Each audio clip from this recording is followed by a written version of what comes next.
Tahukah saudara bahwa di dalam bahasa Yunani ada dua kata yang diterjemahkan ke dalam bahasa Indonesia itu sama-sama artinya baru. Ada dua kata yang ketika diterjemahkan ke dalam bahasa Indonesia itu artinya sama-sama, yaitu baru, ya. Yang pertama kata neos. Neos artinya baru. Baru dalam waktu atau usia, ya. Baru saja dibuat, yang terbaru, yang baru muncul, atau sesuatu yang kontemporer atau belum lama ada, baru saja ada, begitu ya. Misalnya kita punya motor baru, baju baru, ya, baru sama sekali, ya, baru saja ada, belum lama, ya, baru saja dibuat. Nah, itu neos. Sementara ada satu kata lagi, yaitu kata kainos. Kainos juga berarti atau diterjemahkan dalam bahasa Indonesia itu artinya baru juga, baru dalam kualitas atau sifat, baru dalam kualitas atau sifat, sesuatu yang belum pernah ada sebelumnya. Nah, ini pengertian kata kainos tadi, ya, baru dalam kualitas atau sifat, sesuatu yang belum pernah ada sebelumnya, segar, ya, tidak usang, artinya selalu diperbaharui kualitasnya, ya, lebih baik, ya. Ini mengacu, kata kainos ini mengacu pada kualitas yang berbeda, bukan sekadar usia. Artinya fisik, kalau kita berbicara sebuah benda, ya, benda itu benda yang sama, tapi kualitasnya diperbaharui semakin baik, ya, tidak menjadi usang atau tidak menurun. Itu kainos. Nah, menarik sekali, dalam Perjanjian Baru, Alkitab kita cukup banyak menggunakan kata neos dan juga kainos ini. Nah, sekarang coba kita lihat salah satu ayat yang cukup populer, ya, dari 2 Korintus 4 ayat 16. 2 Korintus 4 ayat 16 bunyinya seperti ini. Sebab itu kami tidak tawar hati, tetapi meskipun manusia lahiriah kami semakin merosot, namun manusia batiniah kami dibaharui, anakainoo, ya, dibaharui dari sehari ke sehari, ya.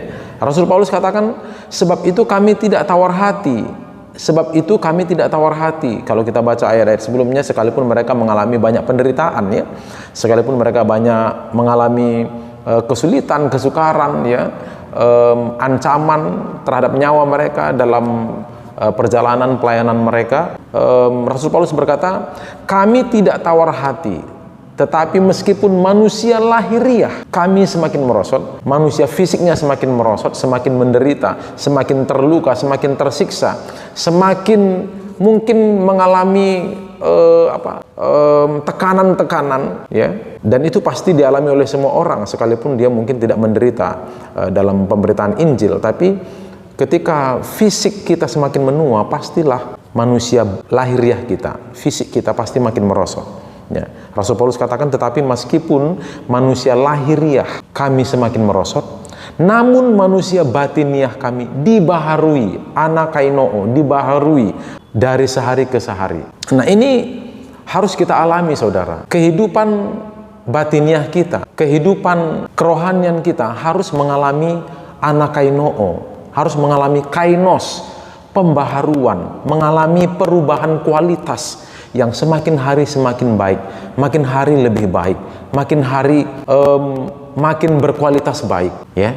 Nah, itu yang sedang disampaikan oleh Rasul Paulus kepada jemaat di Korintus dalam suratnya yang kedua. Memang Rasul Paulus beserta orang-orang yang menyertai dia dalam pelayanan, fisiknya, ya, manusia lahiriahnya semakin merosot, tapi manusia batiniah mereka semakin dibaharui, semakin berkualitas baik, semakin meningkat kualitasnya. Nah, inilah yang harus kita usahakan. Ironinya banyak sekali, atau ada orang yang mengaku percaya, orang Kristen, pelayanan di gereja, hanya memperhatikan atau fokus pada manusia lahiriah, mendandani manusia lahiriah, penampilan fisik, namun mengabaikan keadaan manusia batiniahnya. Ini terbalik dengan apa yang diupayakan oleh Rasul Paulus yang diajarkan dalam firman Tuhan, ya. Seharusnya kita bukan tidak boleh atau tidak penting penampilan fisik, kita harus menjaga kesehatan fisik kita supaya kita prima, supaya kita efektif, maksimal dalam melayani Tuhan.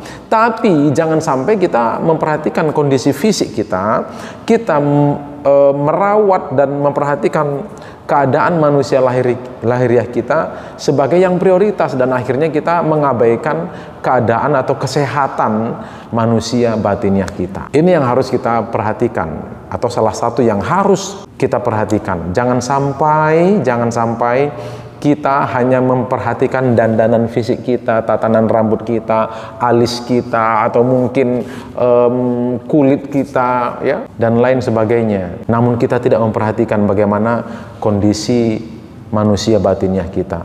Yang harus kita pastikan terutama adalah manusia batiniah kita itu anakainoo, mengalami pembaharuan kualitas. Semakin hari semakin berkualitas baik, semakin hari semakin meningkat, semakin hari semakin menyenangkan Tuhan, semakin hari semakin harum di hadapan Tuhan. Itulah yang harus kita lakukan. Jangan sebaliknya kita fokus pada manusia lahiriah, kemudian kita mengabaikan manusia batiniah kita. Pastikan kita setiap hari mengalami pembaharuan, ya, pembaharuan dalam artian peningkatan kualitas kehidupan manusia batiniah kita, ya. Pastikan itu. Sampai jumpa lagi, Tuhan memberkati. Shalom.